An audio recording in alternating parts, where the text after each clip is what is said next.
Indore smart city द्वारा river front development के अंतर्गत संकल्प यानी Saraswati and Kanh lifeline project की शुरुआत की गई, जिसमें शहर की पुरातन सरस्वती व कान्ह नदियों तथा अन्य जल स्रोतों की सफाई व पुनरुत्थान एवं शहर के सभी नालों की सफाई का मिशन प्रारंभ किया गया।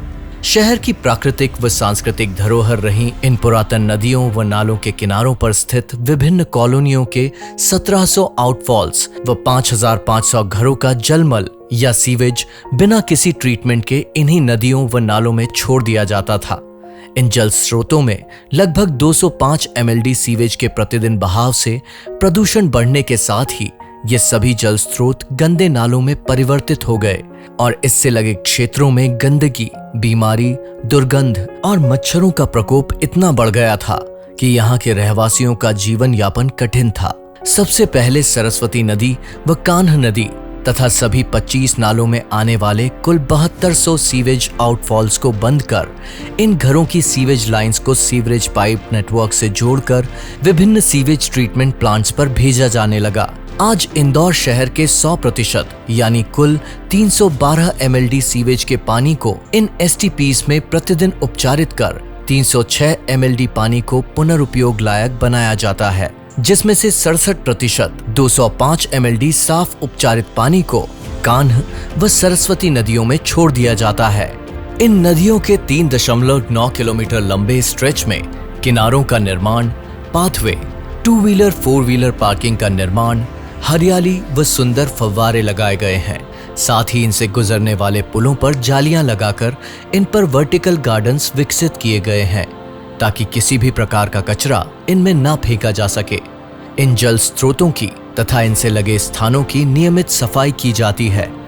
नागरिकों में जल स्रोतों की स्वच्छता के लिए नियमित जन जागरूकता कार्यक्रम भी चलाए जा रहे हैं। इसके अलावा कान्ह नदी के किनारे पर स्थित गंदगी और झुग्गियों से पटे CP शेखर नगर का कायाकल्प कर यहाँ रह रहे 800 परिवारों के 1500 से अधिक सदस्यों को नवनिर्मित आवास प्रदान किए गए हैं। इस स्थान को समतल बनाकर योजनाबद्ध तरीके से वृक्षारोपण कर रमणीय बनाया गया है। इन पुरातन नदियों में समय के साथ बढ़े प्रदूषण ने इनके किनारों पर स्थित सांस्कृतिक धरोहरों को विलुप्त कर दिया था, जो कि इस कायाकल्प के बाद व प्रदूषण पर पूरी तरह से रोक लगने से अपने पुराने वैभव की ओर लौट रही हैं। कभी गंदगी से पटे सभी नालों को सूखे मैदानों में परिवर्तित कर दिया गया है। ये नाले बरसात में स्टॉर्म वाटर के बहाव के अतिरिक्त पूरे साल सूखे रहते हैं, जिसके चलते आज इन स्थानों पर कभी क्रिकेट व फुटबॉल खेला जा रहा है, दंगलों का आयोजन हो रहा है, तो कभी सांस्कृतिक कार्यक्रम और शादियों का आयोजन हो रहा है। जहां कभी दुर्गंध व गंदगी के कारण सांस लेना भी मुश्किल था, उन्हीं कान्ह और सरस्वती नदियों में लगभग 100 साल बाद आज एक बार फिर स्वच्छ पानी की लहरें उठ रही हैं, मछलियां तैर रही हैं और किनारों पर बच्चे खेलते दिखाई देते हैं। अब यहाँ रहवासी शुद्ध वातावरण में सैर कर रहे हैं।